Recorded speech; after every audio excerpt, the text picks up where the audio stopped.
Deputy President William Ruto opted to walk from his Harambee Annex office to Parliament buildings to receive the president.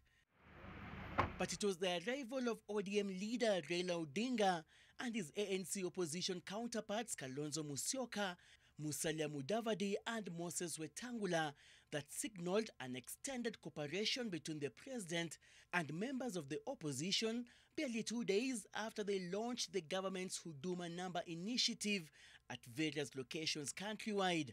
Kenneth Lusaka. The president pledged commitment towards his handshake with Raila Odinga by announcing that 10 billion shillings will be set aside for the Building Bridges initiative, targeting politically marginalized areas in order to bury historical injustices. It has been and it remains an urgent agenda of mine to bring harmony, unity, and civility to the political landscape and discourse in this country. And that is what informed the Building Bridges initiative, commonly known as the handshake. This in complete contrast to the president's address to the nation in 2016, when he was heckled by protesting opposition legislators who used whistles. You are not required to demonstrate as you withdraw from the chamber. You know the standing orders. The president's commitment towards the handshake was lauded by opposition leaders led by Raila Odinga. Indeed, our handshake has been followed by millions of handshakes across the length and breadth of the Republic. Many leaders across the country and at every level of government have opted for a renewed politics of unity. And this has given Kenya a new and stable platform upon which we can rise above individual and sectarian interests, religious divide. Today's national address is the second since President Kenyatta and Raila Odinga's handshake outside Harambee House on March 9th, 2018. Following the State of the Nation address from President Uhuru Kenyatta, Kenyans hope that what was said inside Parliament will be implemented in the coming days in order to improve the livelihoods of Kenyans. Seth Olale, NTV, Parliament Building. Well, the government expects the economy to expand by 6.3% in 2019, a slight gain from the 6.1% estimated for 2018. In a State of the Nation address, President Uhuru Kenyatta says the wholesale and manufacturing sector will be key drivers of this growth. Julian's Amboko has more. In his annual stocktake of the state of the economy, President Kenyatta was on a strikingly optimistic note, touting the state of the economy as robust and resilient. In particular, the president cited the general slowdown in inflation and a stable foreign exchange environment as indicators of a sound policy environment which should support growth in 2019. 2018, economic growth was largely driven by the wholesale and retail trade, real estate, information and communication, and tourism. When you look at the fundamentals, particularly the current account deficit, we've seen it narrowing from a year-on-year basis, and rightfully so because of the diaspora remittances, and also oil prices coming off significantly. The State of the Nation address dealt with a raft of issues on the economic environment, including inflation, the shilling, and the wider business climate. One issue that was scarcely touched, however, was the question of public debt, which has been a matter of growing concern over the last 2 years. The public debt now stands at about 5.3 trillion shillings, and with the $500 million 2014 Eurobond set to mature in June this year, there has been a rising concern over Kenya's planned borrowing to settle the debt. It is, however, viewed that Kenya's position remains broadly favorable from a debt position. We are relatively optimistic regarding Kenya's ability to meet its external debt obligations. When we look at the FX reserves, for example, they are comfortably above $8 billion, 5 months of import cover, above the EAC, East Africa criterion of about 4 months of import cover. So we're in a comfortable place to be able to service the debt. With the state of the nation complete, small and micro businesses now await implementation of the promised credit guarantee scheme aimed at supporting their access to credit, especially as the future of the cap on interest rates remains unclear. Julian's Amboko, NTV. Well, still on the state of the nation, sugar and maize farmers are set to get relief following the government's announcement that it will act on the recommendations of the two sectoral task forces whose findings are slated to be released later on this month. Speaking during the State of the Nation, President Uhuru Kenyatta said that the findings of the government-initiated task forces are set to address the challenges bedeviling the two subsectors that have seen farmers record dwindling fortunes. President Uhuru Kenyatta said that the government is keen on offering incentives to farmers, pointing out the reforms the government recently undertook to boost the struggling coffee sector. The coffee subsector and implemented numerous interventions emanating from the recommendations of the Coffee Task Force. These include the ambitious rehabilitation of 500 pulping stations in 31 coffee-growing counties. Mr. Speaker, with a view to comprehensively resolve the problem of undue delays in the payment cycle, we have also set up a 3 billion Cherry Advance Revolving Fund to be operational from July 1, 2019. Of course, that is just a broader perspective of what really happened yesterday, snippets of what the president was saying, and of course giving you also what is the reality down on the ground as far as the economy is concerned, the sugar sector, and other, of course, political fronts with the handshake, we know about it. But that we'll be talking with our panelists who are already here. Allow me to introduce to you this morning Winnie Mitula from the University of Nairobi. Also, we do have with us Barak Muluka, who is a political analyst, and also we do have with us as well Professor George Wajakoya, who is also a political analyst. We're eagerly waiting for Haman Manyora to join us also much later in the course of the program. All right, I think he's the one walking in right now. Haman, just come in, right? He's also arriving right now, so we shall be also analyzing what really happened yesterday as far as the state of the nation is concerned. Were you disappointed? Were you happy? Let us know. Head over to our Twitter handle, which is AM Live NTV. AM Live NTV is our profile name on Facebook, and 20686 our SMS portal. But let's see what is good, the bad, and the ugly. In our dailies today, we begin with the Daily Nation. This is what is on the front page of the Daily Nation. Graft, Uhuru plays it safe on cabinet purge, is what we have on the front page of the Daily Nation today. And the flag there on top reads, legalities. The corrupt will be pursued strictly within remits of law, says President. It's a tightrope facing a possible backlash from his party members. The head of state chooses the more tried and tested path of waiting for investigation to be completed and suspects charged in court, but asks government officers to step aside at this point. This story is well covered for you comprehensively on page 2, 3, 4, 5, and 6 of the Daily Nation today. You can see a related picture there of the president during the parade there. That is at the National Assembly's courtyard there. And the caption reads, President Kenyatta inspects a guard of honor mounted by the Kenya Armed Forces on his arrival at Parliament buildings for the State of the Nation address yesterday. Also, battle lines drawn at Siaya Ebakassi vote today. And as I mentioned earlier, at the top of the hour, we are also live from these particular locations. We shall be giving you the look and feel of what is happening right now.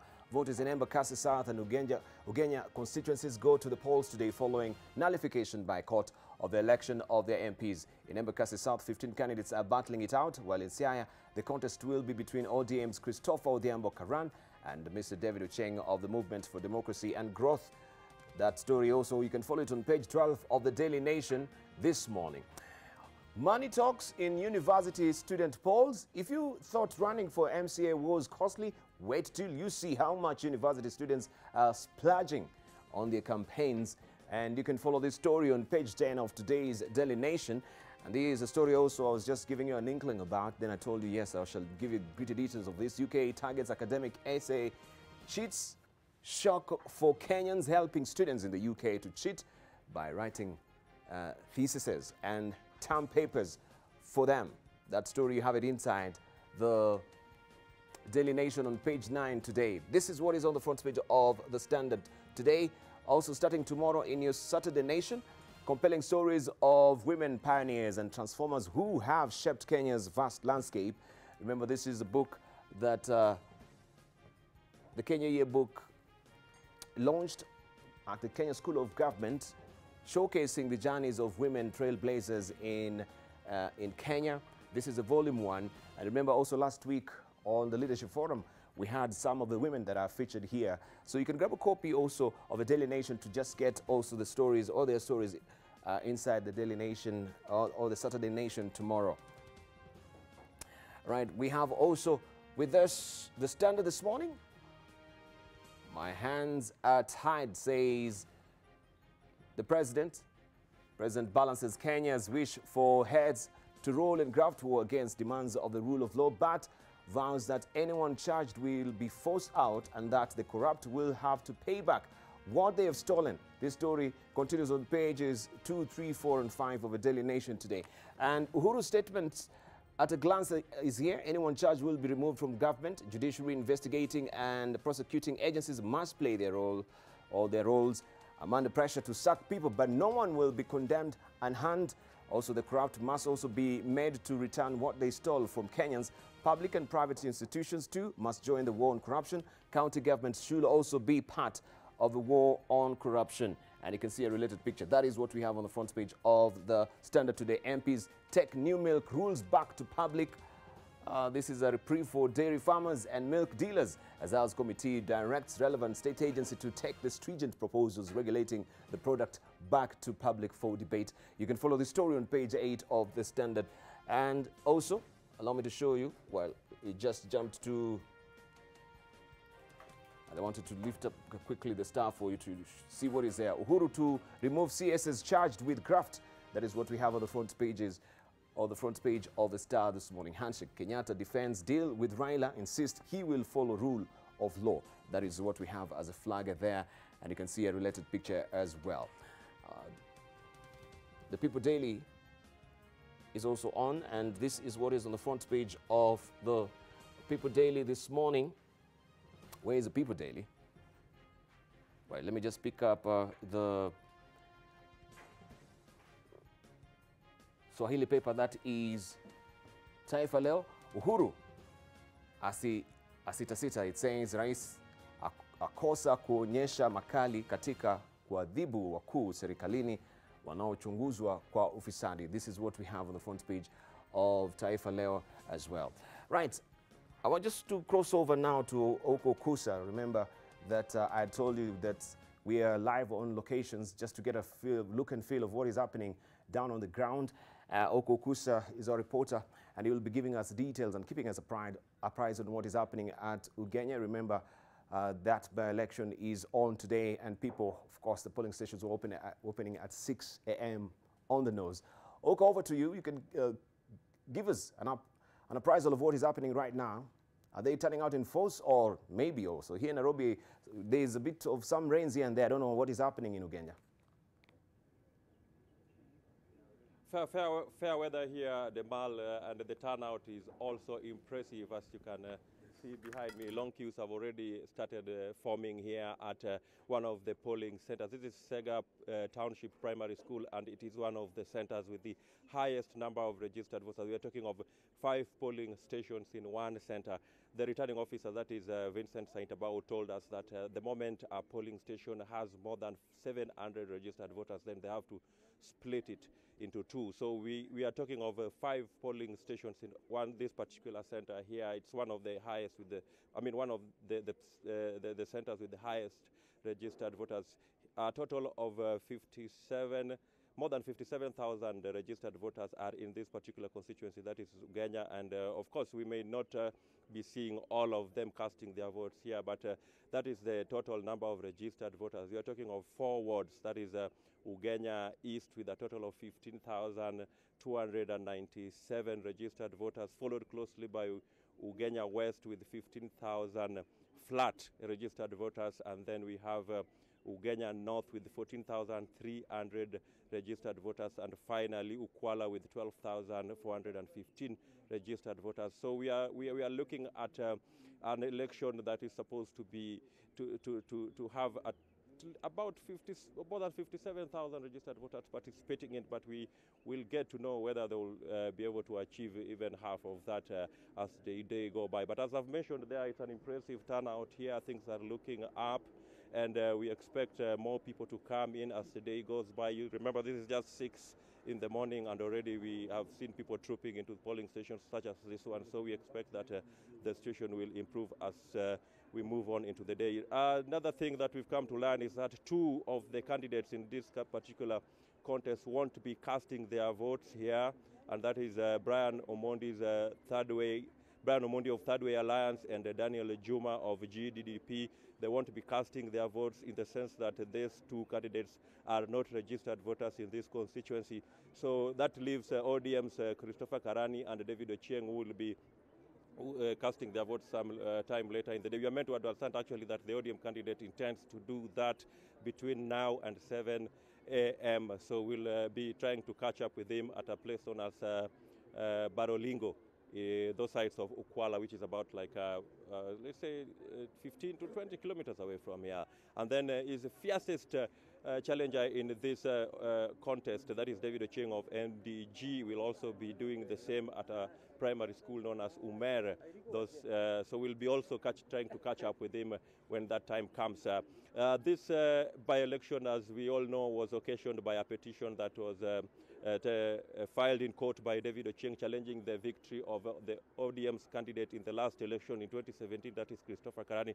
Remember, Christopher Karani beat Ochieng by a paltry 347 votes only, but Ochieng moved to court to challenge that win on the basis that the campaigns in the run-up to that elections were held in a dirty way. That is what he described. He said that the ODM brigade carried out a dirty campaign against him, and therefore he felt that the people of Ugania, the will of the people of Ugania had been subverted. That is what the courts, the High Court, the Appeal Court, and the Supreme Court felt, that Ochieng had a case against Christopher, especially, more particularly the ODM brigade that carried a campaign which, as I've described, the Ochieng had said was blessed with propaganda and actually associated him with the Jubilee Party, which back then was an enemy of this particular region. So that is what caused this particular by-election that we are having here today. The IEBC has expressed confidence that preparations for this exercise have been made to the last later. They expect to have a free and fair result out of it. And the security team also has assured residents here that there will be law and order. Remember, there's been a lot of violence during the campaigns here, and the security team here took it upon itself to ensure that today there will be law and order as the exercise goes on. Remember, these polls are supposed to be going on up to 5 p.m. when the polling stations will close and pave the way for vote counting, and thereafter vote tallying will take over. We are talking of about 112 polling stations where people will be casting their votes across the constituencies, and as I've mentioned, there are 4 wards. And we, according to the returning officer again, Vincent Saitabao, is that once the polls close at 5, there'll be that vote counting, and thereafter there'll be vote tallying, which will happen at the nearby Sega Polytechnic. And what will happen there is that after the votes have been counted and tallied at the polling stations, they'll have to be physically after the tallying has been done, then the results will have to be taken to the tallying center manually. We're not going to have any digital or transmission of these results from the polling centers to the final tallying center. So it means that we'll have to wait until all the 212 polling stations submit their results at the final tallying center. That from there is when they will declare the winner of this particular election. So we'll be here the rest of the day to keep you updated with the ongoing Debal and just to have a feel of what happens as you've just mentioned there before. Back to you, Debal. Now, Okusa, before I let you go, maybe the security concerns we saw also last week during the campaigns, there were a bit of security concerns. And we had also the Deputy Commissioner, County Commissioner, that is Pamela Atieno, addressing some of these issues as well. I don't know how the security presence is today as far as, making sure this by-election is not interfered with by, goons who we're given to understand were hired actually to try and, scuttle the whole process during the campaigns. Actually, by yesterday, the regional commissioner of Nyanza, together with the regional police commander for Nyanza, that is Vincent Mahoha, and James Kianda, that is the regional commissioner, were here to assure residents that security has been beefed up. We are talking of, according to the returning officer, 2 police officers per polling station. So, like for instance, here we have 5 polling stations. So we are talking of 10, at least 10 police officers manning this particular polling center. So, and besides that, the regional commissioner yesterday also assured residents that they'll be beefing up more security, especially during the tallying, where at the tallying center they'll be having more sufficient police officers to ensure that that exercise goes on smoothly. We have seen officers who have been brought in as far as Kisumu, Kakamega, to help with the maintenance of peace here and order. So we're, according to the security team in this region, the regional commissioner actually is not is one of the senior most government officials as far as security in this region is concerned. And if assured residents that there'll be enough security during this exercise, then we want to believe that exactly will happen. But we have witnessed personally that there's enough police presence to ensure that this exercise goes on smoothly in air. Many thanks indeed, Oko Kusa. Of course, we are looking up, of course, and eagerly waiting to see the development of this story much later in the course of the day. And Oko Kusa will be keeping us apprised right there from Ugania to just give us an inkling of what is happening on the ground. Remember also, we'll be live in Ebakassi, where the by-election also is ongoing. The stations, all the polling stations opened at 6 a.m. on the nose this morning, and our reporter, Vincent Odor, also will be giving us an update right from there. Right. I have my bell with me this morning, and when you hear it tolling, you know it is the Leadership Forum. And today we are slicing and dicing the State of the Nation address given yesterday by the President. What were the hits and misses so far, the swings and roundabouts about it? And that is what we want to discuss with the panelists here this morning. And I'd actually told you that, yes, we have with us Barak Muluka, who is the Secretary General of ANC, also a political commentator. We do have with us also Winnie Mitula from University of Nairobi. She's also a political commentator. We have with us as well Professor George Wajokora, who is a professor from USAU and also a political commentator. Haman Manyora also is with us from University of Nairobi and a political commentator. And right on the podium, right away, is Barak Muluka. We just want to hear his beat about what happened yesterday. Was he impressed? Did it actually meet his expectation, that delivery by the president yesterday? And Barak, right now you have 5 minutes. I have my yellow card and my red card with me. When I lift this, you know, of course, you're midway in your delivery. And this is just to warn you that, yes, you should be winding up. When you go overboard, I'll swing, or I'll ring, actually, the bell. And if you, of course, don't want to come from that particular lectern, Haman will allow me. And also, Professor Wajakoya will help me to come and yank you from that particular lectern as well. But for now, we want to hear from you. You have camera 3. This is the camera that you're going to use to speak to the nation. So this is sort of a State of the Nation address for you as well. Sort of a return of what really happened yesterday. Over to you. Thank you very much. Thank you very much, Debal. I hope that the 2 professors will be equal to the task of yanking me from here. But let's come straight to the point. You asked Debal whether I was impressed, whether I was satisfied, whether the address met my expectations, or not. And far from it, I was not satisfied. Did the State of the Nation address meet my expectations? Yes, it met my expectations from the perspective that I did not expect much to come out of it.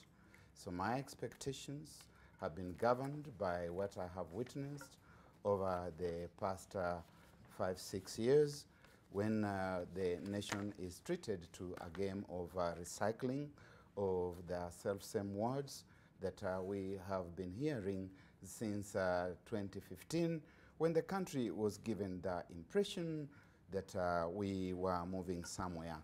It disappoints me to note that if we have been moving, we have been moving on the same spot. And there's a sense in which science tells you that even when you move on the same spot, you seem to be moving. In fact, science can tell you how many kilometers you have moved even when you have been moving on the same spot.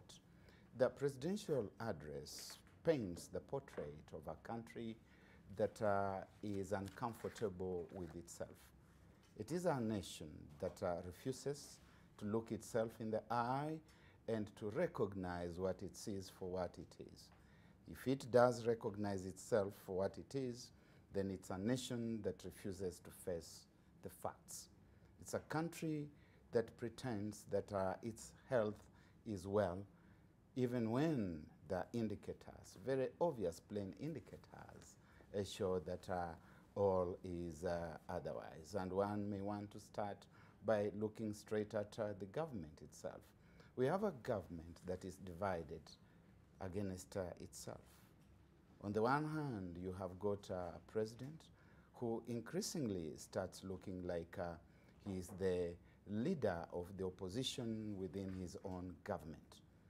On the other side, you have got a deputy president who looks like he's the leader of government, and it is a government that is rife with corruption, high-level corruption. At least in his capacity as the leader of the opposition in that government, President Uhuru Kenyatta tells us the truth that there is corruption in my government. But it is corruption that he's not capable of doing anything about. He tells the country, one side of his mouth, that the war against corruption will be entered and be fought in accord with the rule of the law, by which he means that there is paralysis around him, that he's not capable of even dismissing his own appointees who are caught up in this war against corruption. On the other hand, he tells the judiciary that it should act, in spite of the fact that the self-same judiciary also uses the same words and says, we will fight this war according to the law. And the law has got certain expectations.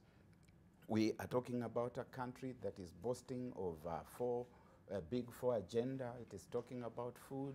When it is true that farmers out there have got food rotting in the stores, and next door in Trans Nzoia, for example, next door in Turkana, you have got citizens dying of famine. You cannot talk about the state of the nation being healthy. You cannot talk about food as one of our big four agenda. Right now, the rains are coming. The farmers don't know whether they should be growing food or not, because they do not know what they are supposed to do with it. The irony is that Kenyans are dying. We are talking about a country whose political elite will tell us that they are building dams, water dams, to feed, to produce water, to produce food, to feed the people who live in drought-stricken parts of the country. And we know that that money is being stolen by the self-same people in government. We cannot say that the state of the nation is good. We are talking about a health sector whose nurses have been on strike for the past 2 months, and the country has forgotten about it. And the country's hospitals are having to operate without these very vital workers. You cannot say that the state of the nation is good. And I have seen the red card, so I will be obedient, and I expect that I'll speak to the same a little more in moments to come. Thank you. Thank you. Thank you, Barak Muluka, for that. Of course, game of recycling is what he can see, or he actually picked out from that particular State of the Nation address. He says that it paints a portrait of a country that is uncomfortable with itself. But what do you recall yourself? Do you see as Barack sees it, right? Let us know. Hit us on Twitter. AM Live NTV is our Twitter handle. AM Live NTV, our profile name on Facebook, and 20686, our SMS portal. Right, for convenience's sake, of course, we have Winnie Mitula, who's just next to the lectern, so she'll just walk over to the lectern right now as well to give us a snippet of what she thought about yesterday's delivery by the president about the State of the Nation address, the hits and misses. I'm waiting for you, Winnie, to just walk over there and give us your, of course, perspective of what you thought the president should have said or should have not said yesterday. Thank you so much. You have 5 minutes, beginning now. I think first I had mixed reactions about that speech. Mixed reactions. And I had mixed reactions, especially when I was hearing it. But then when I later read it keenly, I had a little bit of uplift when I saw towards the end of it how he himself pointed out how corruption can rule out all that he has said, because it's a long speech, and the speech highlights almost each and every element. Then the writer himself decides at the bottom to say how corruption and all these issues which relate to corruption is a downside, which indeed can undermine all that is listed as good. So basically, I think even the speech itself kind of supports Barack's position in a one way or the other, because the speech highlights a number of things, literally everything. You could say 99% of what are the issues and how the president sees them. But then the speech ends by saying, albeit or notwithstanding, corruption is a problem which undermines the entire thing. So to that extent, I think there is a problem, we know that, and of course this recycling and repeat issue of we are addressing corruption is a tricky area, one thing we have to realize, because as you read in that same statement, you know, we cannot use a vigilante approach. That's true, that nobody's going to use a vigilante approach in terms of addressing somebody who has a problem. There has to be some institutions that are charged with the responsibility of auditing whether Winnie Mitula or Barack Muluka has, you know, has really stolen or abused his office. But on the other hand, Barack Muluka has also his own personal, you know, respect, just the way he stood here, to kind of know that there is a problem. In fact, I blame our leaders more than even the president. If you are a leader who is having a problem and facing the nation in terms of like the few ones, like, for example, the ambassador, you can't be an ambassador and come back to Kenya to go to court. I would not do it myself. So those are really very clear things that show that something is wrong with the nation. And it's not just the president. I don't think an ambassador who comes back to go to court should wait for a president. If we were in the Western world, I would guess that I would have just said, President, you love me so much. You've given me a job as an ambassador. Let me wait, I clear my name. Then I can take my seat.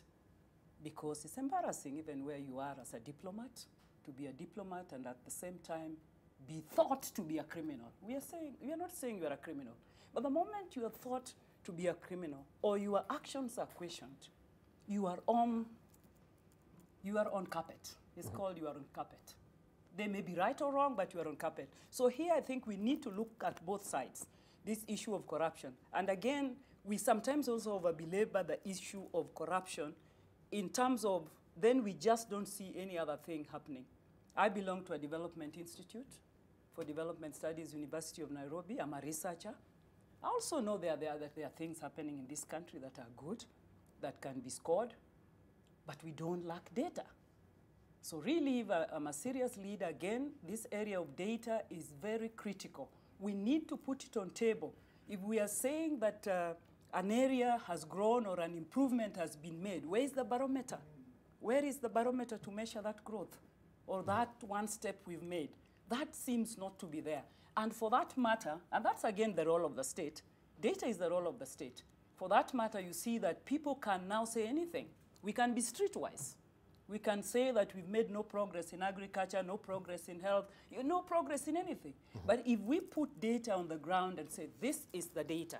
We were at this point in 2013, And today we are in 2019, and here we have made progress. Of course, you can use GDP, but sometimes I say GDP hides us in averages, which we can't really appreciate much. I don't like to be hidden. It's so averaged.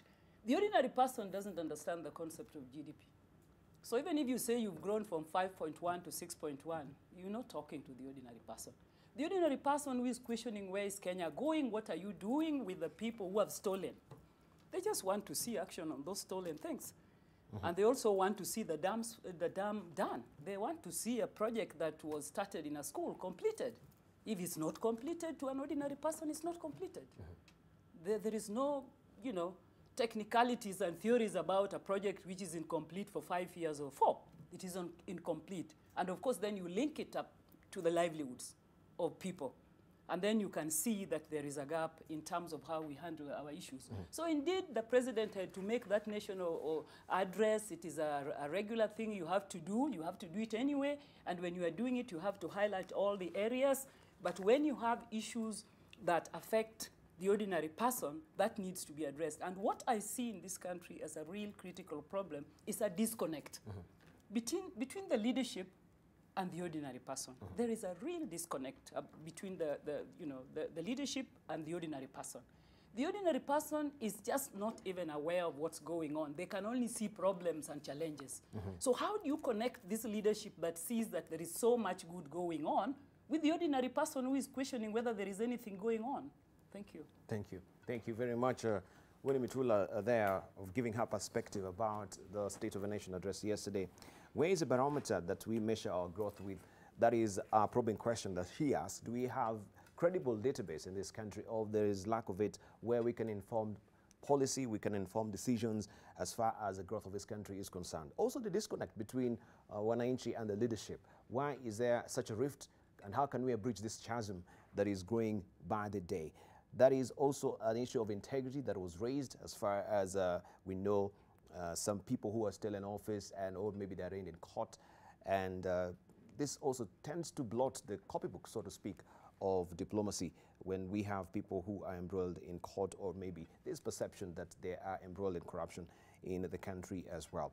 Right now we want to hear from Professor George Ojakoya, who will walk over also to the lectern. He's a lecturer at the University USAU, and he's also a political commentator. He will give us a snippet of what he thinks yesterday's speech did hit for him or did not. Thank you very much, the distinguished academics. I'm very impressed with what I've learned from my friend Balak Muluka, and I've also learned something that I never thought I would learn from Professor Mitula. She's just struck the chord of my heart, because I thought I went to school, but today I see myself as somebody who needs to go to school again. Now, when it comes to development issues, obviously, Madam, I think we can tolerate each other by me telling you that I have 2 masters in development. One is in law and development, University of London, SOAS, and the other one is law in development, University of Warwick. And on top of that, also, I'm doing my 2nd doctorate on policy orient. So when I hear you talking about policy and data collection, I come to conclude, or to an intuition of the word psychic defeat theory, which is an area of social anthropologists and science who actually look into the recycling of things. Recycling of things come in when one tries to define the issue of dinosaurs who is stripped in lines of thinking over the same thing over and over, but then the end result goes to the starting point. Now, looking at what was said yesterday, it doesn't really make any sense to me, and that's why I was not even able to listen to that speech, even to read it, except for this morning, because I knew that nothing good was going to come out of it, especially when I saw those surrounding His Excellency, the President, trying to clap like sycophants, and the same people who are riling this president down when the president is waking up to try to do something good for Kenyans, they're the same people who are trimming his power down. And when you point at them, or when you want to talk about them, the press comes in and says, woo, don't talk about it. What we call restraint of speech. And Kenyans are very good in pretending, especially the media.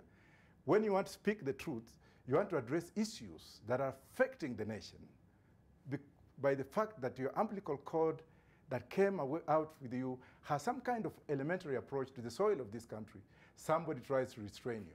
But thank you for giving me this opportunity. Now, when it comes to corruption, the president recycled himself. He went back to the issue or the principle of Pyrrhic defeat theory. Say the same thing, please the masses, let them clap. Then whine after that, and then business as usual comes in. You're sitting with people who are eating you and you can't see. Then instead of sacking them, you are telling us you are going to follow the law. Yet you have the executive powers. Executive powers. These are people who cannot step aside.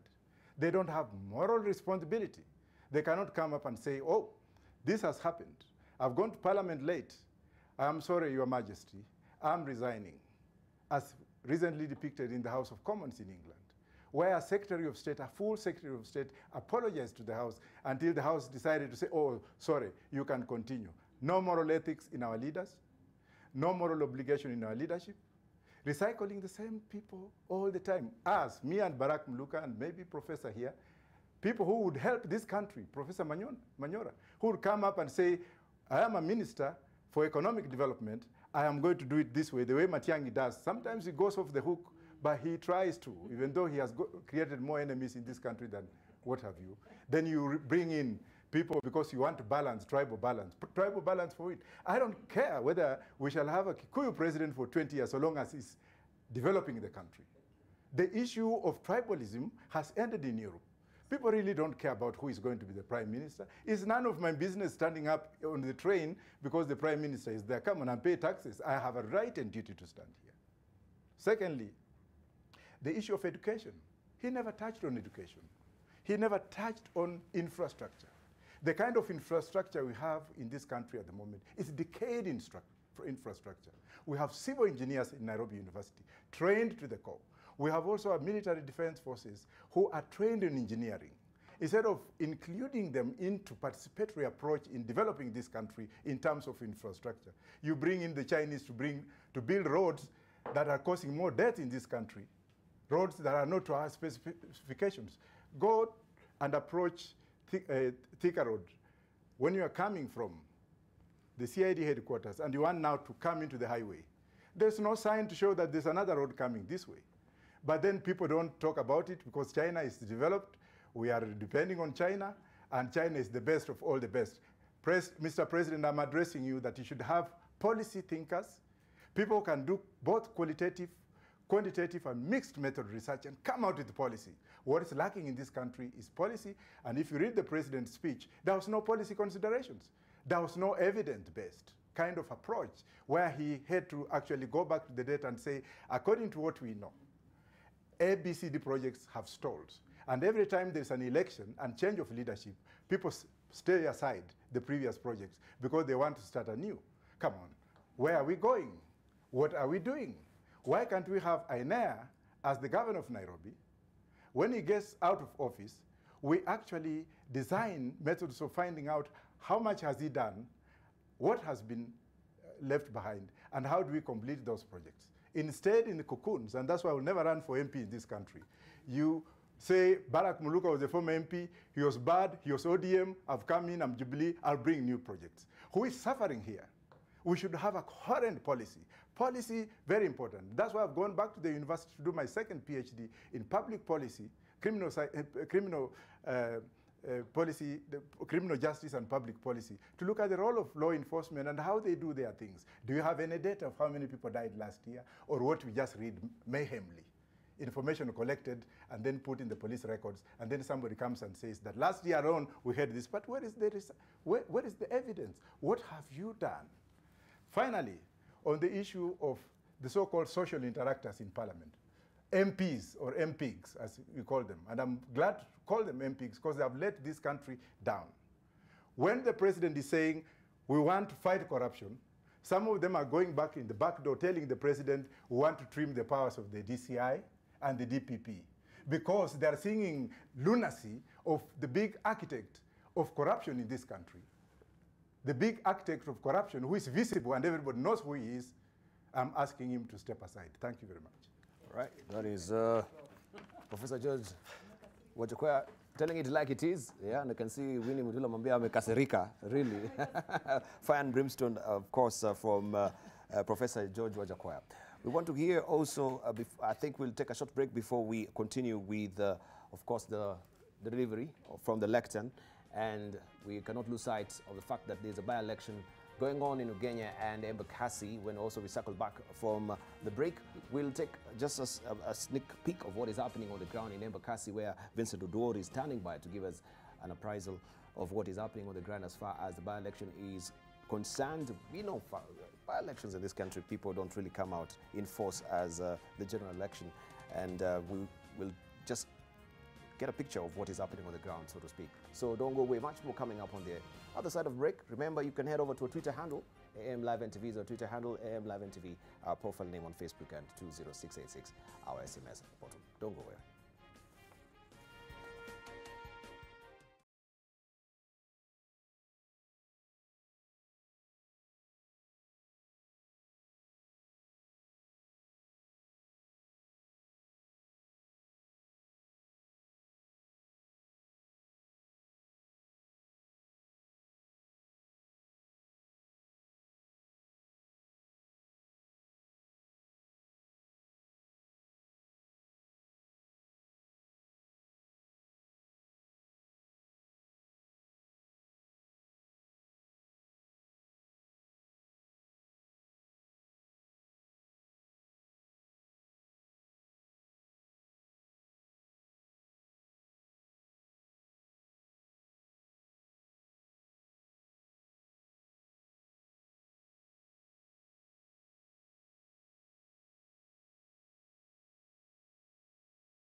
The conversation apace with our panelists. And of course, we've heard from most of them. And lastly, we'll hear from Herman Manyora. And I'd also primed you that, yes, we're live on location. That is from Ebakassi, where we're going to be giving you an update of what is happening with the by-election that is slated for today. Of course, the poll stations were opened at 6 a.m. on the nose.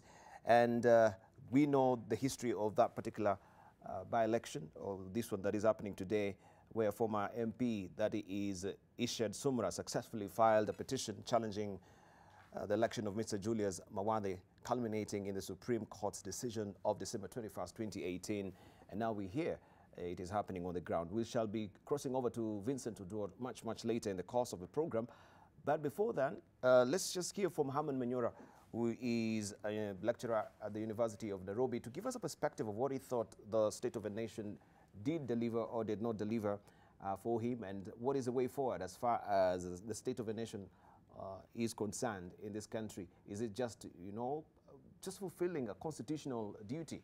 And then we have just a parasitic sort of, to speak, speeches coming from the president, because most of them have alluded to the fact that, yes, most of it was just a regurgitation of what we've had before. But what does Herman Manyora think?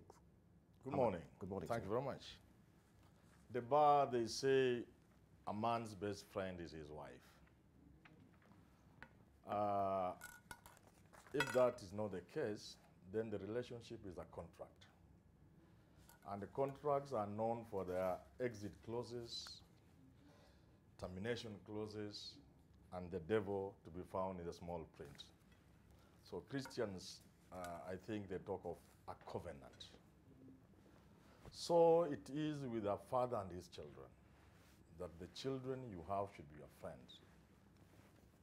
And to the mother, the children again ought to be the friends of that mother. I think you can use this and say that the president of a nation ought to consider the people he leads as his friends.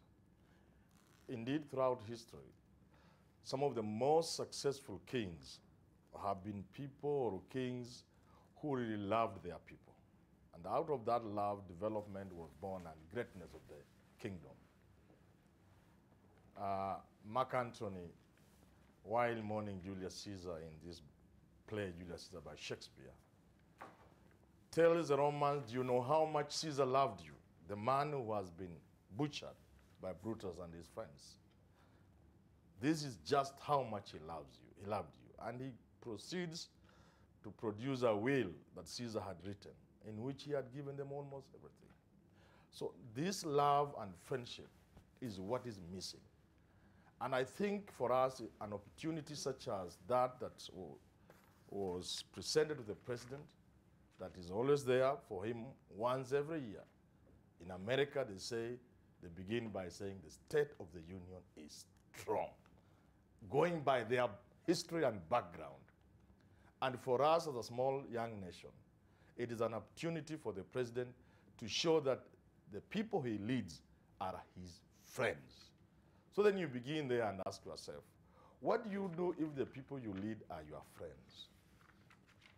Do you allow your ministers and the people close to you and other crooks enjoying state protection to steal all the money meant for the people you love, for the health of the children you love? Do you, as a president, allow people close to you to destroy the economy, to overborrow, and then the money reaches here and they squander all the money, leaving pregnant mothers unattended to? Do you break the health system of a country that has the people you love? The answer is definitely no. If a president loves his people, he will always do whatever it takes to ensure that the people are healthy, they enjoy the best possible standards of life, of course, what they can afford as a country. It means, therefore, if you love your people and you are President Uhuru Kenyatta, you do not allow crooks to steal all the money and the people die in Turkana. You do not subject your country and the people you love to shame, to the shame and embarrassment of the pictures we see on international media. If you love your people, you do not allow crooks to destroy the children of your people by giving them drugs, illicit alcohol. If you love people, you will always ensure that every single opportunity you get to address them, such as the one of yesterday, you restore hope. Nothing is required in this country today more than hope, because people have lost it. If the president loves the people he leads, he can forget about everything else but restore hope. That opportunity was there yesterday. He talked about it himself. The people he loves, if he loves them, wanted him to do just one or two things that are within his reach, and that was enough to restore hope. People in this country know that part of the reasons why they are suffering is to do with the inefficiency, ineptitude of the people he has entrusted with the leadership. Nothing will restore hope among Kenyans, and that opportunity was missed yesterday, than the president to say, tomorrow saa tatu, at Harambee House in my office, I'm receiving resignation letters from all my cabinet secretaries, all the principal secretaries. And I promise you Kenyans, the people I love, that within a week, I will give you a government that will serve you. This opportunity was lost. I was not expecting much. I know if you walk in Nairobi, if you walk in the streets of Nairobi, you can see the despair.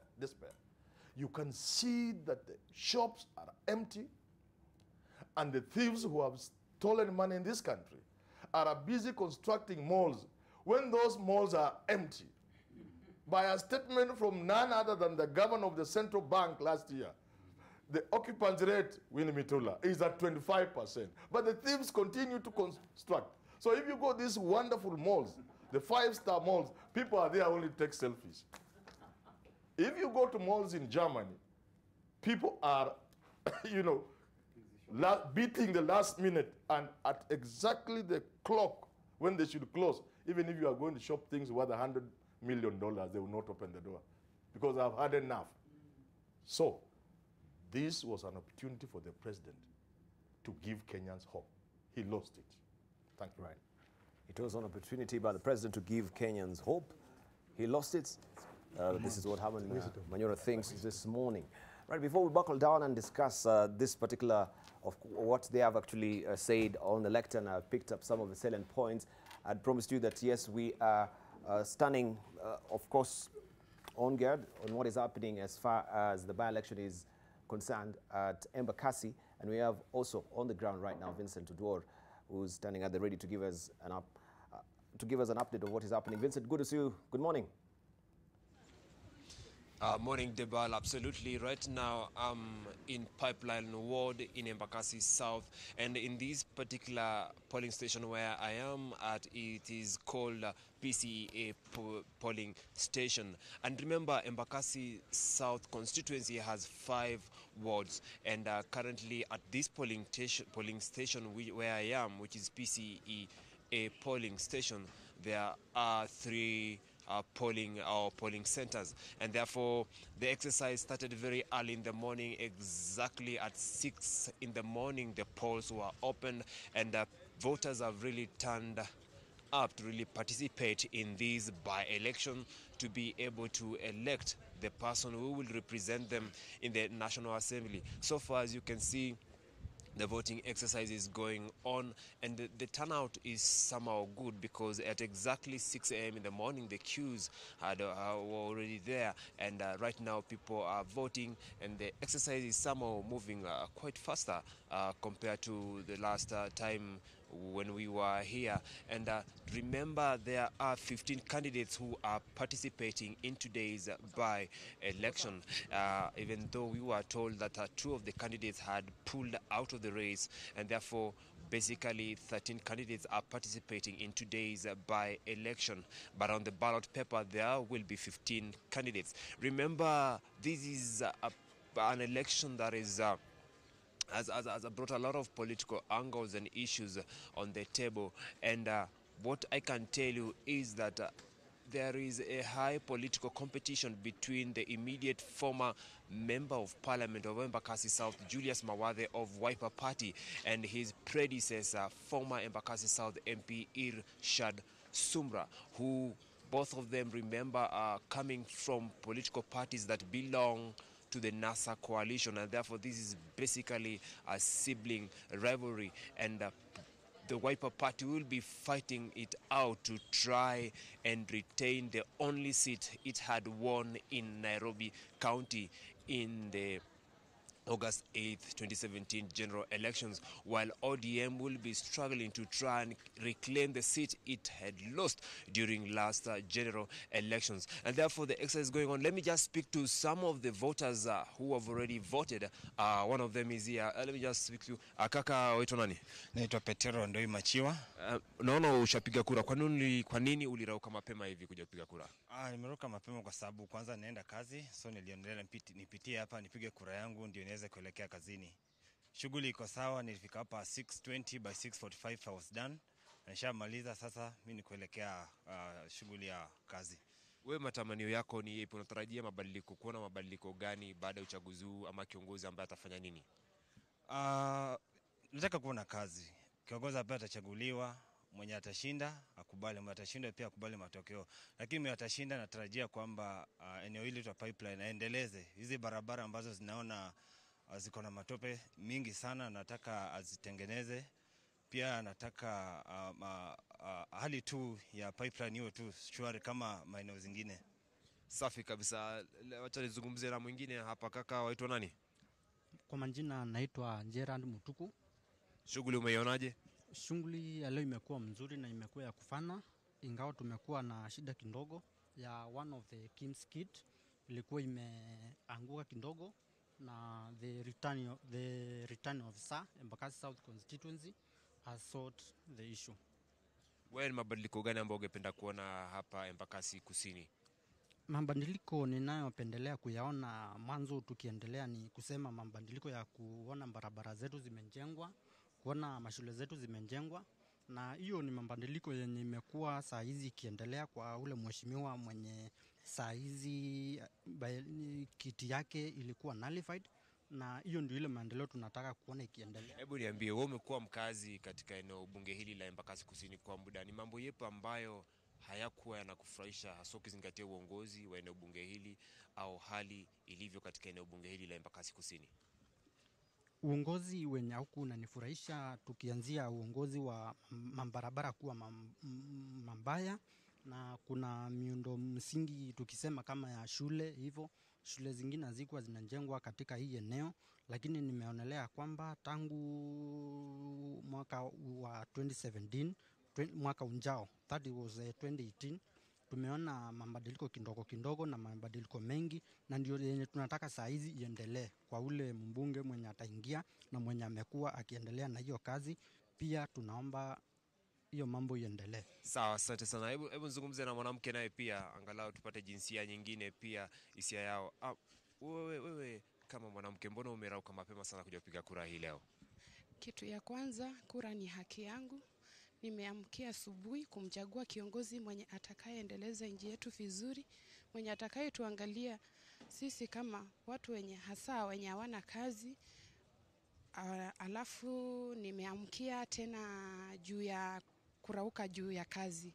So ndio nimerauka mapema ni vote ndio nirudi kazi. Wewe shughuli ya kupiga kura umeionaje? Imeenda kwa muda uliokuwa ukitarajia ama umeionaje? Nimepigia mtu mwenye nilikuwa natarajia. Juu kura ni siri yako, kura ni haki yako. Safi kabisa. Mwingine hapa, asante sana. Hebu bwana niambie, nini kimekurausha mapema hivi kuweza kupiga kura? Kile kimenirausha mapema kupiga kura, nimekuja kuchagua kiongozi mwenye anastahili kukaa Ebakassi South. Ndio kitu imenifanya nimeamka mapema. Ndio. Mabadiliko yapi ambao wewe unatamani sana yawe hapa Ebakassi Kusini? Mabadiliko yenye tunataka kuwe hapa Ebakassi South, kitu ya kwanza tunataka watu wote waunganishwe wakuwe kabila moja. Sio kuweka unaweka kabila moja kwa ofisi, kabila nyingine unaiweka nje. Watu wote wakuwe kama mwananchi wa Ebakassi South. Na kitu ingine tunataka Embakasi South sana sana pipeline. Watu wote wajumulishwe kwa miradi yoyote ya serikali. So, thank you so much. As you've seen, those are the voters who've already voted, and the exercise is going on, and we'll still be here to bring you up to speed on what is happening. And also remember, the polls will be closing at 5 p.m. in the evening, but any time lost during the opening of the polls will be recovered at the end of the day. Therefore, we are still here. For now, I'm taking you back to studio. Many thanks indeed, Vincent Tudor there from Ebakassi South, giving us or keeping us apprised of what is happening on the ground as far as the by-election is concerned. Remember, 13 candidates are set out to battle it out for the parliamentary seat that fell vacant in December. And this is a developing story, and we'll be keeping our eyes peeled and as always keep our ears out as well to hear what is happening on the ground, and we shall relay that information also in the subsequent bulletins much later in the course of the day. But for now, we want to get back to our discussion and also just to read some of your tweets that I can see coming through. We have Thomas Luangu saying that the State of a Nation addressed neglected key issues like food security and the recent cost of living. The call to let corruption cases follow the judicial process is commendable, especially when the accused have to step down when charged. Also, we have Nesta saying, we are very much connected indeed. It's 2019, our minds have already evolved and the games have changed. The law needs to keep up with the changes as well as our constitution. The game is being played behind the curtains of law. Also, Kennedy Omogi is saying both sides does corruption as a bright side or we look at the parties to corruption. I'm going to leave it for you to decipher what Kennedy Omogi is saying. Also, Henry Abuye he says these expectations are far-fetched and mostly lies. They said growth isn't felt and doesn't reflect the true image on the ground. Things are not working, not growing. This is Henry Abuya. Also, well, Betty is asking if we don't get tired.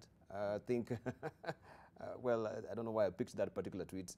Well, also we have Samuel Oruto saying the best sustainable economy development for this country is only achievable if it will be people-driven, because that is how we can raise the entire economic standards of Kenyans. The opportunities are open to those who are ready and can utilize them to bring tangible changes. That is what Samuel Oruto is saying here. Also, we have Stephen is saying, tell him again, sir. Of course, picking up on what Herman Wanyura was, and most of our panelists were telling the president. Also, Beng Charlie is saying hard-hitting statements directed at the president at the presidential State of a Nation address. And we do have Alex Mwendo saying, I think Professor is having a considerable point. I really like those wise words. Let's just get down to a discussion this morning and, of course, pick up from where Barack actually left. Game of recycling is what we can see here. And also you pointed to the fact that, you know, it paints the portrait of a country that is uncomfortable with itself, that particular State of a Nation address. What do you exactly mean when we can actually buckle down to that? Also, let's first of all begin with Winnie, because I think Winnie, did we begin with Barack? No, we began with Barack. I'm confused. We'll come to Winnie. All right, Barack. Yes. Because I wanted just to make sure that we go sequentially. I remember we began with Barack. Let's begin with you. That's fine. You are uncomfortable with yourself when you don't like that which you see in the mirror. And you try to paint a different portrait from that which you see in the mirror, or that which keen and honest observers who look at you see. Then you are uncomfortable with yourself, because we are telling ourselves that the fundamentals are all right. We are looking at the economy, and as Professor Winnie and the other two professors indeed did say that we are talking about statistics, and there are statistics that do not seem to signify anything tangible. There's a sense in which we have got to feel the economy. You cannot say that the economy is doing well when the macro indicators, the physical indicators that we see with our eyes, that we feel with our bodies, are telling a different story. You're talking about a country where people are dying because they have no food. And you are saying that food is one of your focal areas, the first 4 focal areas. And in fact, that is the one which seems to top the list. But citizens are dying of famine, and you are not addressing that matter with any deep degree of concern and talking tangibly and hopefully. And the people whom you have previously accused of being the ones who have led us to that situation are still sitting pretty with you in government. Kenyans will remember last year at Jamhuri Park, the president was livid. He pointed at one of his cabinet secretaries and told him, "Wewe, utaniona." What happened? Why hasn't the fellow honored him as he was told, "Utaniona"? And he had another occasion to speak to the same cabinet secretary and cautioned him again that, "Wewe, utaona." What is wrong? We are talking about a government that has held itself hostage, a president that is held hostage. The country cannot be doing well. We are talking about a health sector, so we have mentioned, that is sick itself. A health sector that has got equipment, that has been lying at the coast for the past 4 years. It was brought in, we don't know to do what, and the containers are still there. We're talking about a health sector which has got doctors in this country that the government is not able to employ, whether it is at national level or at county level. And we are bringing in doctors from Cuba, and we are sending some doctors from Kenya to Cuba to die there. We're talking about nurses who are on strike, and we have forgotten about it. The president should have told us how the impasse with the nursing fraternity is eventually going to have to be resolved. We are talking of overborrowing. I think Professor Manyora talked about it, and the trillions that we are bringing in and which are fattening the national debt are being stolen. We are talking of a country where we wake up each morning to headlines, including yesterday, of multiples of billions of Kenya shillings that are being stolen. This is something that is worrying and that we are not admitting and looking straight in the eye. The closest the president comes to addressing it is, as I have said, when he plays the role of the principal whistleblower in his own government and then goes on to tell us that my hands are tied. When you look at this headline here, it is saying my hands are tied. The hands are tied. Who has tied the president's hands? The president has been taken hostage, and he has been taken hostage by people in his own government. These are things that should worry us to no end, and we can't say that the health of the nation is good. Right. This pronouncement is not the first pronouncement we've had from the president saying that his hands are tied. Professor Wajakoya. One of the things that the president has failed is to listen. To listen. The people he's listening to are the people who are within the mirrors that are being mentioned on this table. And let me refer you to a book written by Professor Raymond and Layton. And the title of that book is known as The Rich Get Richer, The Poor Get to Prison. But instead of saying the poor get to prison, they say the poor get prison.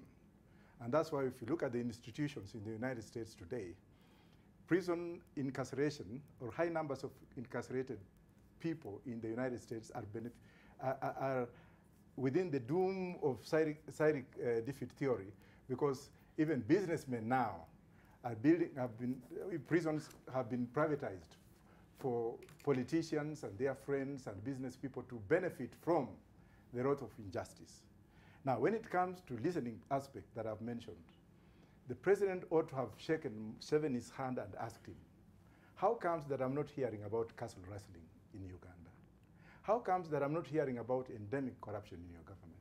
And probably Museveni would have told him that, you know what, when I took over, I went back to the diaspora. There are so many Ugandans who had a lot of manners. Because when you go in the diaspora, you have to clean your own stuff, cook your own food, and look for jobs. And therefore, life hardens you up. When you go back to your country, you go there with nationalism. And that's what happened in Israel and Rwanda. So the president ought to have drawn in a section of Kenyans who are in the diaspora. Don't forget that Kenyans in the diaspora have lived to expectations, and they have produced a president in the United States. We have councillors in UK. We have a mayor, city mayor from Kisii in Canada. And you have a lot of brain boxes who ought to have come back. And I'm sure this dynasty elements surrounding Uhuru would have been very cautious. But the president has got his henchmen.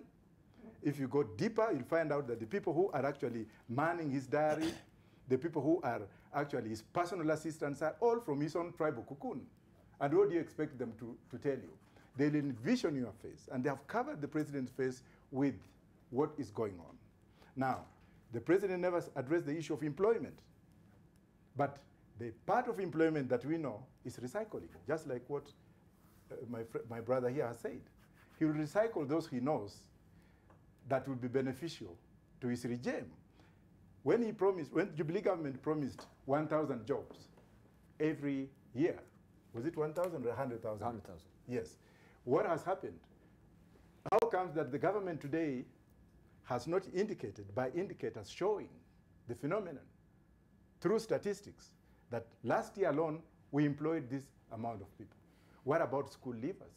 Why hasn't he come up with some kind of infrastructural aptitude like what happens in India by opening up self-entrepreneurship among young men and women who leave school, so that they can be empowered by loans, aggregated interest-free loans from banks, so that these kids can stand on their own and do something. Thank you. Right. You mentioned the fact that the lack of empirical data in this country is appalling, and that does not really also inform our decision-making and policies to come up with as well. But you were in academia, and you can tell us much more. Where is the disconnect between, another aspect you mentioned, between Mwananchi and the leadership, and this lack of data? What can we do moving forward? One thing, in conventional development, universities are meant to work in a very seamless way with practice. Yes. We have to have a seamless link with practice, to the extent that universities are seen as a resource.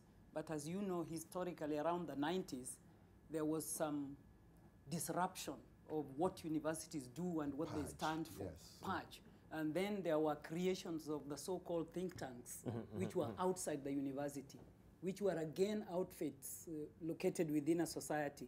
We began losing it there in terms of how does what university generate pump into the economy. That is where the loss started. And you know, then we remained there in the aisle doing a lot of research, but that research remains in our repositories, in our libraries, and probably nobody bothers to pick it. Take my example of my Institute for Development Studies.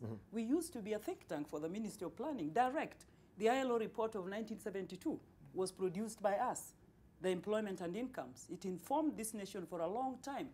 The SME report of 1999, we tried to come back again. So in recent times, we are trying again to work with the Kenya National Bureau of Statistics. In fact, in recent times, we've even done an MOU with my institute, so that what we do can pump into practice. Otherwise, we remain with these little silos of student works, which are just case studies. You can't rely on case studies. But even if university do research, you need research done by the state as well. And research is not basically theoretical. Research is about county government documenting what they do, documenting.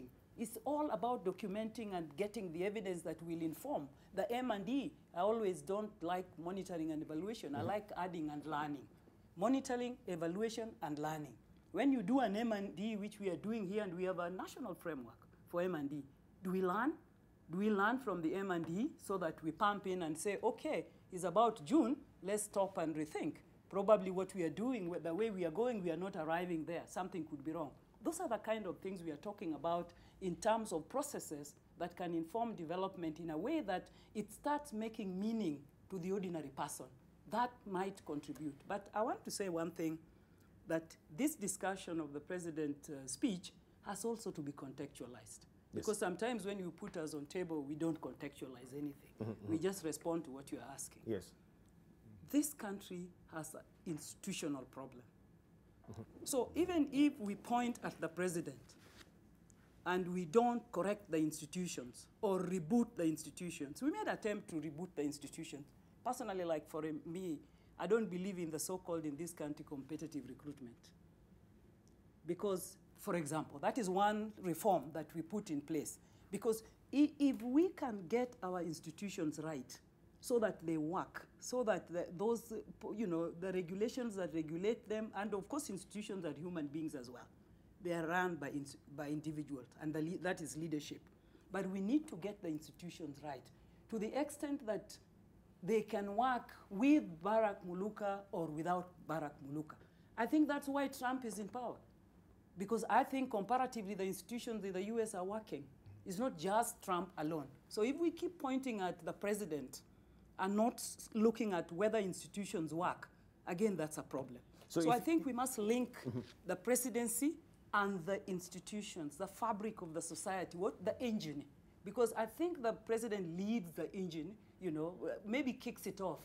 But the fabric as a problem. In between. It's a structural, sometimes it's a structural rebooting that is needed in this country. So if you don't believe then in competitive recruitment, then what do you believe in? I am saying I don't believe it because sometimes when I look at what is listed, I think even within the competitive recruitment, it has been penetrated.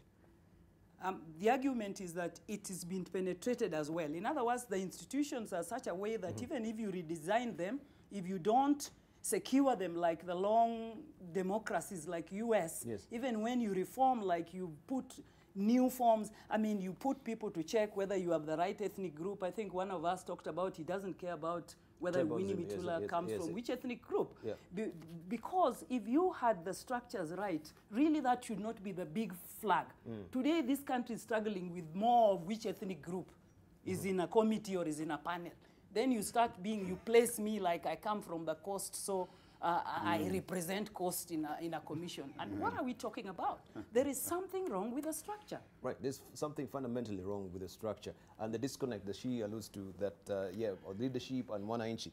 But Haman says that we have a problem. What do you do when you have people who are in leadership who are your friends? What do you do? That is a question that actually you asked. You deal with them. You know, that is the deep state. In many countries, they do make it very difficult for a head of state or head of government to give his best to his country. Yes. Because you are beholden to them. They prompt you when you are going up, and they want their pound.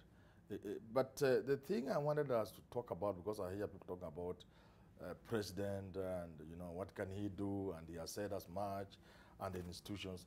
Let's move forward to 2022, and let's imagine for a moment that somebody, a man or a woman, I'm getting increasingly to believe maybe it should be a woman, a man or woman lands at the most famous address in this country, State House Road, and he becomes the president of this country.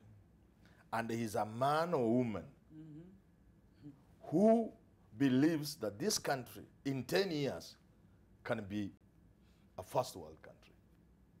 Will he achieve it? 10, 15 years? The answer is yes. We have what it takes. Smaller countries, poorer countries have made it. Now, the role of the president and leadership is what I was talking about, the bar. You see, when nations come from a tortured past, war, civil strife and whatever, depression like in America, it is always one man or woman, the leader. When a nation has gotten to a point where the economy is about to completely get disrupted, not even disrupted, destroyed, this economy is going on its knees very soon. We need a man or woman in State House. And I believe one man in State House. If you read Achebe's, you are the man of books, Achebe's The Trouble with Nigeria. And he says, when Nigerians with all their bad manners heard that Murtala Muhammad, he's a no-nonsense general, had taken over, the traffic jams disappeared, even before he did anything. They just disappeared. I'm telling you, miracles happen in Lagos. So one man, Singapore is what it is because of one individual. It doesn't matter that even he was chappering people kipoko. One man changed South Korea. So the need for leadership may not be as strong in America and the UK and Germany as it is for us. Because the red institutions are working, the nation is moving, things are working, almost anybody. Winnie Mitula, Professor Winnie Mitula is right. The president is a straitjacket. People thought Trump will disrupt everything. He can't. He's in a jacket, he can't move. But for us and the other countries that are in a state such as ours, we need leadership. And that's why I said on that podium, the president ought to give Kenyans hope. There are certain things, if he doesn't do, let me tell you, if he doesn't do, and this, to answer your questions about deep state, what happens is, in many countries, people do business with government. If you didn't do business with government, you wouldn't make money, almost anywhere in the world. So that's okay. What happens in this country, people don't want to do business with government. People want to steal government money, and this will destroy this country. So that's why essence, leadership is important. Leadership is important. So in a way, you are actually insinuating that we have a leadership vacuum in this country. It's not a vacuum. Yes. You see, if the president says, "Mataka nifanye nini?"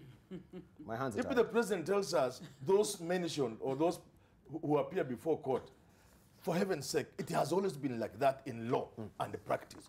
That if Baraka Muruka is a public servant and he goes to court on corruption and economic crime charges, he stands automatically suspended. So what was the president saying? The other people, he has been given the power by this constitution to fire without reference to anybody. Is what I'm talking about. That is not necessarily a vacuum or weak leadership. It is what I can call a leadership that is not inspiring, that is not awake to the challenges of the time. That's where the problem is. Awake to the challenges of time. Yes, Okay. Maybe when we discuss about the economy and corruption, and I know you allude to the fact that Barack is a man of books, and maybe what we have the picture here, if my director Mike can actually pick it and just show us, is how President Uhuru is fighting corruption in this country. Mark, if you may just pick it, you can recall this. When you look at that, what is that? Sisyphus. That is Sisyphus. Yeah, the Sisyphus syndrome. That is the myth of Sisyphus. Yes. That man is going to push that rock up to the top of the mountain. And then there's the angel of mischief who is waiting for him at the very top. And he'll push that stone down again. And you'll find Sisyphus starting to roll it up. And that will go on ad nauseum. And Albert Camus, who gave us a modern rendition of the myth of Sisyphus, tells us that in the end, Sisyphus must be presumed to be happy with that condition. And Sisyphus is the citizen, because you'll find the self-same citizen meddling and cavorting around with the self-same team of leaders. Election time will come, you'll be told this one was a thief, this one stole in NYS, this one stole in another project, but the same fellows, the citizen, will still end up sending them into power. They will make some of them governors. They will make some of them deputy presidents. They will make some of them presidents. So Sisyphus must be presumed to also be happy. The levels of accountability in any country also depend to a very large extent on what the citizens themselves would like to see. We're talking about a country with 8.5 million able-bodied young men and women of employable age and who are jobless, sitting on a time bomb. It's gonna explode someday, and when it does, it's really going to be very bad. And those who think that they're stashing stuff away, they're building supermarkets. We have heard this morning about going to supermarkets that are basically empty, and somebody is busy still thinking that he is stealing and building supermarkets for who? There's nobody to work in those supermarkets. There's nobody with the money to buy from those supermarkets. Correct. And they're not going to just sit there forever and watch you stealing and stashing, and you expect that this is sustainable. So the president, the first thing he needs to do is to fire those friends and relatives of his whom he has employed, thinking that he is rewarding them because they are his friends and relatives, and the friends and relatives of his friends, and especially of the deputy president. You must hire people whom you can fire. You must hire people whom you can jail. You don't hire people who, when you are saying, give me the list of the corrupt, it's not given to you. Give me the list of the corrupt, it's not given to you. And the day when you finally say, nobody's leaving this place until I receive the list of the corrupt, the first 10, 15, 20 names that you are saying are names from your own family. How are you going to deal with that? When the president says, jameni munataka nifanye nini, are you going to jail your own blood and flesh and bone marrow? Right, but the president seems to be picking up on the judiciary, says, of course, we shall follow the rule of law. But I just want to show you also what we have on the front page of a star. We remember the case with the governor of Samburu.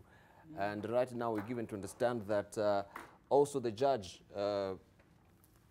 who actually presided over that particular judgment, and he was slapped with 110 million shillings as bail, and then it was revised because of the court's intervention.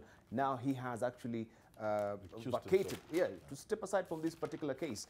Where is, the tripping wire when it comes to judiciary, where we have all these cases of corruption, but we have a slap on the wrist with 10 million shillings, yet you've amassed a lot of money. You can afford to pay that particular bail. And he says, I shall follow the rule of the law. And he's actually spoken to the judiciary before and saying that is the weakest link that we have in this fight against corruption. So even if now we're going to fight corruption with the rule of law, he has executive powers, you've mentioned before. Why should we go this avenue? Yet we can see even what is happening with this particular case of the governor of Samburu. So this is, are we suffering in any case what we are saying with the Sisyphus syndrome? And I think this is just also fitting into what Professor Ojakoya was telling us. This is a, you call it a Cyric? Cyric defeat theory. Cyric defeat theory, yes, with the Sisyphus. It's just, and this is what Barack Muluka was actually talking about as well, a game of recycling. We're being recycled, like juggling frogs. Every year, the same frogs. Let's hear from... Yes, first of all, I have to say this. And I was in court the other day representing Sabina Chege. And when I went in court, city court, the court was so dirty, filthy. And I had to, and if you look at Nairobi City Court, in City Hall Way, that's one court that unseen revenue, which can repaint the whole of that place. And you can see the governor repainting the whole of the City Hall, but go into court, you'll find cobwebs falling, you'll find that. And I asked the judge, the magistrate, I said, Your Honor, we are in a place of despair. What are we going to do if these things fall on us? If you, and we are in a courthouse, which is stinking like a mortuary. So I raised the issue in court, and what the judge said, and it was in the Standard yesterday, I think, what the honorable lady said is like, we have raised these issues. So I sent the governor a text message. I said, Mr. Governor, I am in court, I am in City Court number 1. Could you come in and see how it looks and how filthy it is? When you are telling the world that Nairobi City Hall is big, painted, everything is fine. Now you're painting from outside. What about from within? That is what is happening with the judiciary. Judiciary, I being a lawyer and a professor of law, will tell you for free that we have the most corrupt judges in this country, and this is the season. This is the season that I should tell them, and I don't care what they are going to do to me because I am a private practitioner. The judges are more corrupt than before. Look at what's going on. If a judge is mentioned, or his name is mentioned, he should be the first to step aside. You should not wait for JSC to come in and now investigate through the what have you. So if a judge cannot step aside to await for the decision to be made by the Judicial Service Commission, then what kind of country are we in? Secondly, if that governor had stolen what he had stolen, yes, of course he had not yet been proven guilty. And the lawyer comes up, and the judge comes out, or the chief magistrate or principal magistrate comes up and says, this is what I'm going to impose on you. And then Justice Mumbi comes up and says, no, that was too much. That means even the judiciary is fighting the president. We need an iron fist president, just like what Professor Manyola had said, for 2-3 hours. And they have men and women who are capable, even on this table. Who can come in, be sworn in? I can swear to you, if I'm sworn in at 2 in the afternoon, by 2 the following day, things would have been changed upside down. Let us follow what people like Burkina Faso, former president, has done. But that is everyone tells us that when they're actually on the other side. But when they step in, now they meet the deep state, right? And they realize it's not a one-man show. There is a whole structure that Winnie Mitula is speaking and alluding to. Look at the history. Yeah? Look at her. She's still consistent, quoting stuff that was there in 1971, 72, and what have you. That means she has not changed. She's still in the same flair. If she was to change, I think she will not be sitting with us today. She'll be singing the Cyric defeat theory songs. Look at Balak Muluka. He doesn't have that symptom, so is him. Now, what's wrong with even saying, let us try even a monkey on the seat? Because look at what's happening today. Look at what's happening today. The same people are fighting now to be the president. We know what they have stolen. We know what they are. And then we Kenyans are the ones to blame. We come up and say, Mimi wakati ya kura ni fulani, fulani. What the heck is this? Come on, let Kenyans also apportion themselves to the blame. It is them, not even these people. Because if I want to remove those crooks, I'll go and vote and say, look, this is my vote, I'm removing so-and-so. That's why I've refused to run for election. But I'm running for president in 2022 for your information on my part. And I'll be your manager. Yes, and he has just joined me now. I have to make things very different. Sorry about that. I will support. Let's hear from Winnie Mitula. First of all, also, looking at, because I think there was a bit of obfuscation from the president when it came to, saying that, yeah, if you'll be mentioned in any case that you're embroiled in corruption and you step in court, then you actually should step aside. There was no clarity, and this is what is actually on the front page of the Star today. I think maybe they've taken the other side of the pendulum, so to speak, as far as this is concerned. Uhuru to remove CS is charged with graft. That is neither here nor there. We had him speaking yesterday and saying, if you be mentioned, double speak. Well, yeah, that's what I'm saying. There was no really clarity on this. Does it mean any PS moving forward or CS moving forward from here who will step in the courts because of issues to do with corruption should step aside?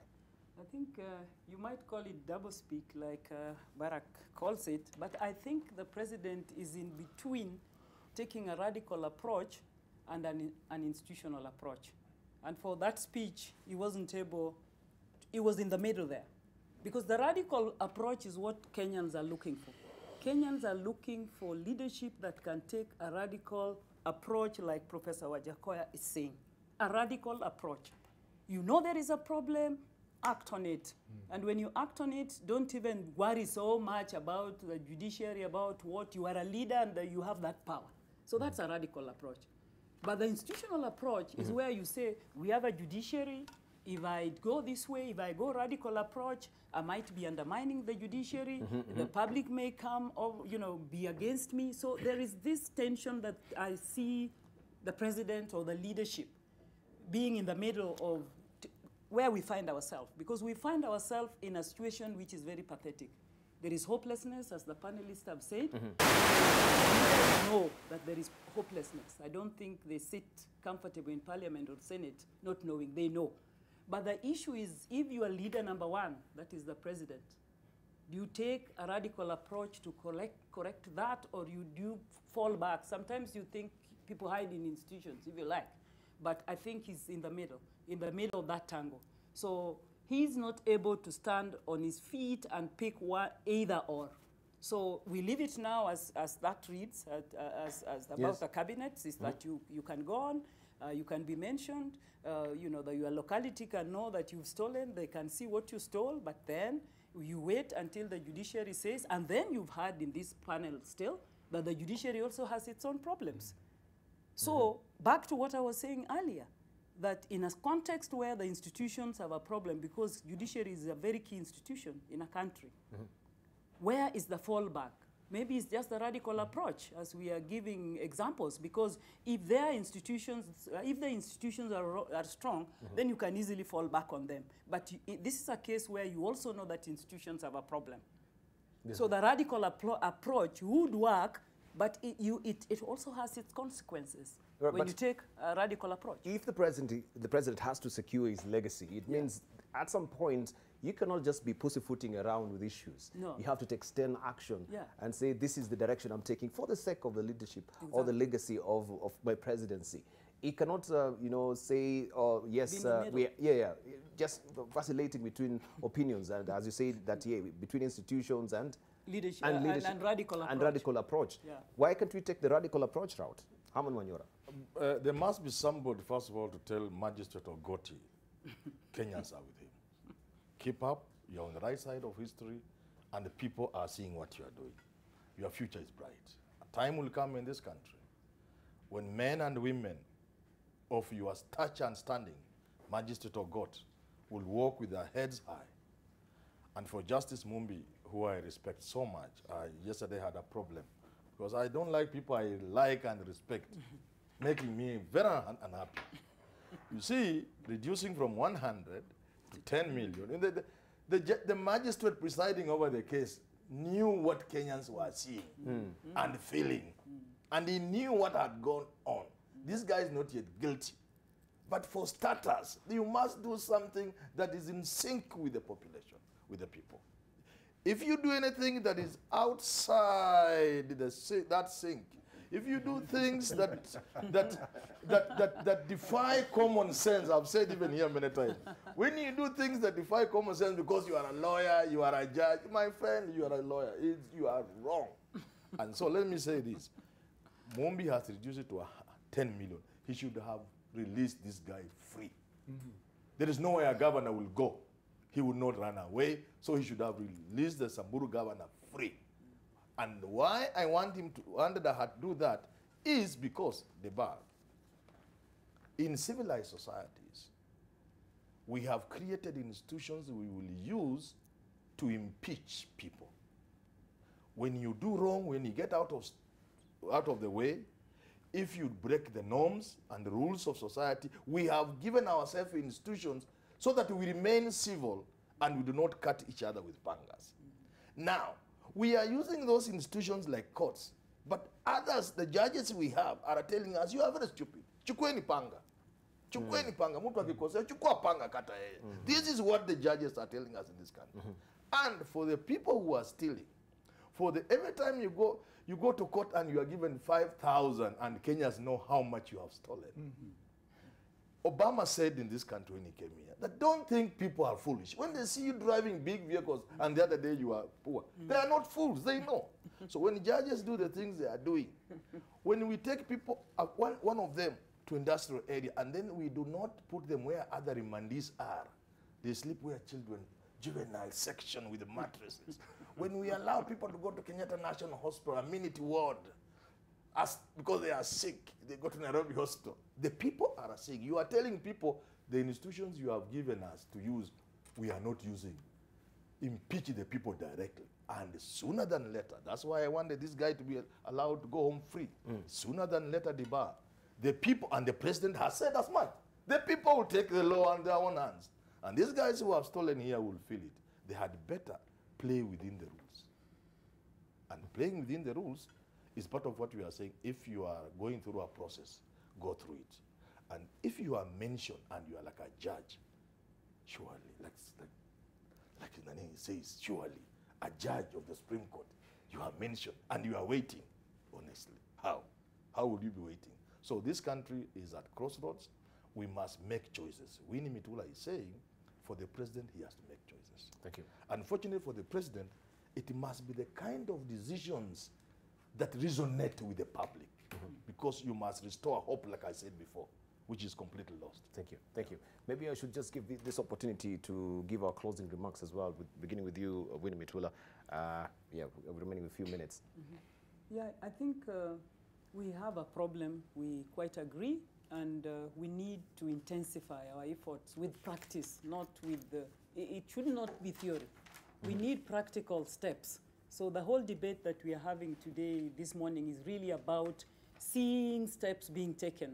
If it's an issue that is ailing the nation, seeing action being taken. And again, embedded in that, I think we need to intensify some of the processes we engage in terms of even development, because a lot of this discussion is about the people and how the people think and what the people should engage, to bordering Manyora saying they will become the judiciary soon.